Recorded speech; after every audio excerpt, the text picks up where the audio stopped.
Report exclusive. ക്രൈസ്തവ സഭകളെ ചേർത്തു നിർത്താൻ കോൺഗ്രസ്. ബെസിലിയോസ് ക്ലിമിസ് കത്തോലിക്ക ബാവയെ സന്ദർശിച്ച് കർണാടക മന്ത്രി കെ.ജെ. ജോർജ്. FCRA നിയമ ഭേദഗതിയുടെ ആശങ്കകൾക്കിടയിലാണ് ഈ സന്ദർശനം ഉണ്ടായിരിക്കുന്നത്. FCRA നിയമ ഭേദഗതിക്കെതിരെ പ്രതിരോധം തീർക്കുമെന്ന് മന്ത്രി ഉറപ്പു നൽകുകയും ചെയ്തു. കൂടുതൽ സഭാ അധ്യക്ഷന്മാരുമായി മന്ത്രി കെ.ജെ. ജോർജ് കൂടിക്കാഴ്ച നടത്തും. ആദ്യം ക്ലിമിസ് ബാവയുടെ പ്രതികരണം കാണാം. ഒരു പിന്തുണയുണ്ടല്ലോ.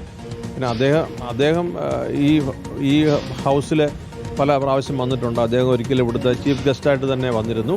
അദ്ദേഹമായിട്ട് വർഷങ്ങളായിട്ടുള്ള പരിചയവും ബന്ധവും പിന്നെ സ്വാഭാവികമായി ഇപ്പോൾ വരുന്നതിൻ്റെ കാര്യം നിങ്ങൾക്ക് കൂടെ ഊഹിക്കാമല്ലോ.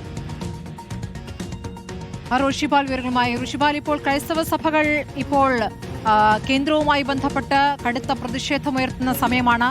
അത് ഉറപ്പായിട്ടും അത് കോൺഗ്രസിന് അനുകൂലമായ സാഹചര്യം സൃഷ്ടിക്കുന്നു എന്നുള്ള വിലയിരുത്തലാണ് ഉള്ളത്. ഇപ്പോൾ കർണാടക മന്ത്രി കെ.ജെ. ജോർജ് ആരൊക്കെയായിട്ടും കൂടിക്കാഴ്ച നടത്തിക്കഴിഞ്ഞു.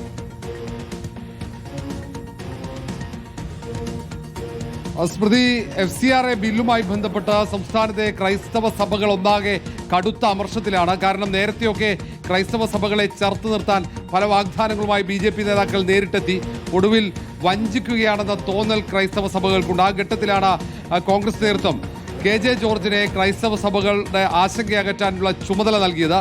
കോൺഗ്രസ് പ്രവർത്തക സമിതി അംഗം കൂടിയായ കർണാടകയിലെ ഊർജ്ജ മന്ത്രി കെ.ജെ. ജോർജ് ഇന്ന് രാവിലെയാണ് മലങ്കര സഭാ അധ്യക്ഷൻ കൂടിയായ ബെസിലിയോസ് സന്ദർശനം നടത്തിയത്. കർദിനാളുമായി കൂടിക്കാഴ്ച നടത്തി. ഏതാണ്ട് അരമണിക്കൂറിലേറെ ക്ലിമിസ് ബാവയുമായി കൂടിക്കാഴ്ച. അത് കഴിഞ്ഞ് നേരെ ലാറ്റിൻ കത്തോലിക്ക ആസ്ഥാനത്തെത്തുന്നു. അവിടെ നെറ്റോ പിതാവുമായി കൂടിക്കാഴ്ച നടത്തി. യൂജിൻ ബെരാരെ അടക്കമുള്ള പ്രധാനപ്പെട്ട ലാറ്റിൻ കത്തോലിക്ക പിതാക്കന്മാരുമായി കൂടിക്കാഴ്ച നടത്തി. പിന്നീട് CSI ആസ്ഥാനത്തുമെത്തി.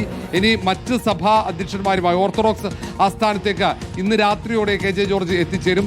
സംസ്ഥാനത്തെ മുഴുവൻ സഭാ അധ്യക്ഷന്മാരുമായി കൂടിക്കാഴ്ച നടത്തും. സഭയ്ക്ക് കോൺഗ്രസ് നൽകുന്ന പ്രധാനപ്പെട്ട ഉറപ്പ് FCRA നിയമം അത് പാസ്സാക്കാൻ അനുവദിക്കില്ല, അത് നടപ്പിലാക്കാൻ അനുവദിക്കില്ല എന്ന് തന്നെയാണ്. FCRA യാഥാർത്ഥ്യമാകുമ്പോൾ സ്വാഭാവികമായും സഭകളുടെ നേതൃത്വത്തിൽ പ്രവർത്തിക്കുന്ന ആതുരാലയങ്ങൾ അടക്കം പ്രതിസന്ധിയിലാകും. വിദ്യാഭ്യാസ സ്ഥാപനങ്ങൾ ഉൾപ്പെടെ പ്രതിസന്ധിയിലാകും എന്ന ആശങ്കയാണ് അവർ പങ്കുവെക്കുന്നത്. ഈ സാഹചര്യത്തിൽ കൂടിയാണ് കടുത്ത പ്രതിഷേധം സഭയ്ക്കകത്തും പുറത്തും UDF നേതൃത്വത്തിൽ കോൺഗ്രസ് നേതൃത്വത്തിൽ നടത്തിയത്. അതിന് തൊട്ടു പിന്നാലെ തന്നെ BJP തൽക്കാലത്തേക്ക് പിൻവാങ്ങി. എന്നാൽ പോലും ഈ ബില്ല് കൊണ്ടുവരും എന്ന് വീണ്ടും BJP കേന്ദ്രങ്ങൾ വ്യക്തമാക്കുന്ന ഘട്ടത്തിൽ അവർക്ക് ആശങ്കയുണ്ട്. ആശങ്ക ദൂരീകരിക്കാൻ കൂടിയാണ് കോൺഗ്രസ് ഹൈക്കമാൻഡ് കെ.ജെ. ജോർജിനെ ചുമതലപ്പെടുത്തുകയും സഭാ ആസ്ഥാനങ്ങളിൽ ഈ തരത്തിൽ സന്ദർശനം നടത്തി സഭാ അധ്യക്ഷന്മാർക്ക് ഉറപ്പ് നൽകുന്നത്, കോൺഗ്രസിന്റെ ഉറപ്പ് നൽകുന്നത്. സ്മൃതി, റോഷിപാൽ, അതല്ലാതെ തന്നെ സഭകളുമായി നേരത്തെ തന്നെ UDFിലെ പ്രധാനപ്പെട്ട നേതാക്കൾ, കോൺഗ്രസിലെ പ്രധാനപ്പെട്ട നേതാക്കൾ ഇതിനകം കൂടിക്കാഴ്ച നടത്തിയിട്ടുണ്ട്. കഴിഞ്ഞ ദിവസങ്ങളിൽ PK കുഞ്ഞാലിക്കുട്ടിയും സഭാ മേലധ്യക്ഷന്മാരുമായുള്ള കൂടിക്കാഴ്ച നടത്തുകയും ചെയ്തിട്ടുണ്ട്. അപ്പോൾ ഈ ഘട്ടത്തിൽ ഇടത് സർക്കാരുമായി ബന്ധപ്പെട്ട് സഭയ്ക്കുള്ള എതിരഭിപ്രായങ്ങൾ അത് വോട്ടാകുമെന്ന് ഏതാണ്ട് ഉറപ്പിക്കുകയാണോ കോൺഗ്രസും UDFും?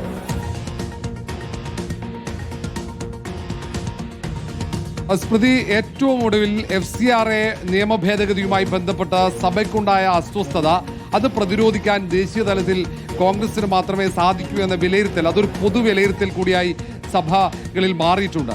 ഈ സാഹചര്യമാണ് UDFിന് അനുകൂലമായ രാഷ്ട്രീയ സാഹചര്യം എന്ന വിലയിരുത്തൽ ഉണ്ടാകുന്നത്. കാരണം ദേശീയ തലത്തിൽ ഒരു പോരാട്ടം അല്ലെങ്കിൽ ഈ നിയമ ഭേദഗതി ഇല്ലാതാക്കാൻ അത് തടയണമെങ്കിൽ അത് കോൺഗ്രസിന് മാത്രമേ സാധിക്കൂ എന്നതുകൊണ്ട് കോൺഗ്രസിന്റെ നേതാക്കളുമായി തന്നെ ആ ഘട്ടത്തിൽ സഭാധ്യക്ഷന്മാരൊക്കെ സംസാരിച്ചതാണ്. BJPക്ക് ഏതെങ്കിലും തരത്തിൽ അനുകൂലമായി ചിന്തിക്കുന്ന വോട്ടർമാരുണ്ടെങ്കിൽ അവർ പോലും UDFിന് അനുകൂലമായി ഈ സാഹചര്യത്തിൽ ചിന്തിക്കുമെന്ന കണക്കുകൂട്ടലാണ് UDF കേന്ദ്രത്തിൽ. അതുകൊണ്ട് തന്നെയാണ് ഈ സന്ദർശനങ്ങളുടെ പ്രാധാന്യം. പെസഹ വ്യാഴാഴ്ച തന്നെ നേതാക്കൾ, അത് കെ.ജെ. ജോർജ് നേരിട്ടെത്തി, അത് കോൺഗ്രസ് ഹൈക്കമാൻഡിന്റെ സന്ദേശമാണ്. കാരണം കോൺഗ്രസിന്റെ പ്രവർത്തക സമിതി അംഗം കൂടിയാണ് കെ.ജെ. ജോർജ്.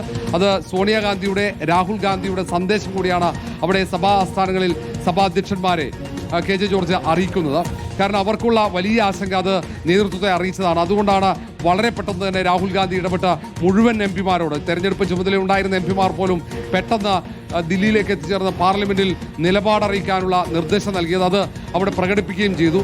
ഈ ഘട്ടത്തിൽ അത് അനുകൂലമായ ഒരു രാഷ്ട്രീയ സാഹചര്യം സംസ്ഥാനത്ത് ഈ ക്രൈസ്തവ വിഭാഗത്തിനിടയിൽ കോൺഗ്രസിന് അനുകൂലമായി ഉണ്ടാകുന്നു എന്നതാണ് പ്രധാനപ്പെട്ട കാര്യം. നേരത്തെ BJPക്ക് ഏതെങ്കിലും തരത്തിൽ വോട്ട് ക്രൈസ്തവ വിഭാഗത്തിൽ നിന്നും വോട്ട് പോകുമോ എന്നൊരു ആശങ്കയുണ്ടായിരുന്നു. പക്ഷേ ഏതാണ്ട് ഒരു 3 ദിവസത്തിനിടയിൽ FCRAയുമായി ബന്ധപ്പെട്ട ചർച്ചകൾ അത് കോൺഗ്രസിന് അനുകൂലമായ ഒരു രാഷ്ട്രീയ സാഹചര്യം ക്രൈസ്തവ വിഭാഗങ്ങൾക്കിടയിൽ ഉണ്ടാക്കുന്നുവെന്ന ഒരു വിലയിരുത്തൽ, ഒരു കണക്കുകൂട്ടൽ UDFിൽ ഉണ്ടായിട്ടുണ്ട്. അതാണ് UDFിന്റെ ആത്മവിശ്വാസം 10 മടങ്ങ് വർദ്ധിക്കാൻ കാരണമായത്. സ്മൃതി. ശരി, റോഷിപാലാണ് വിവരങ്ങൾ നൽകിയത്.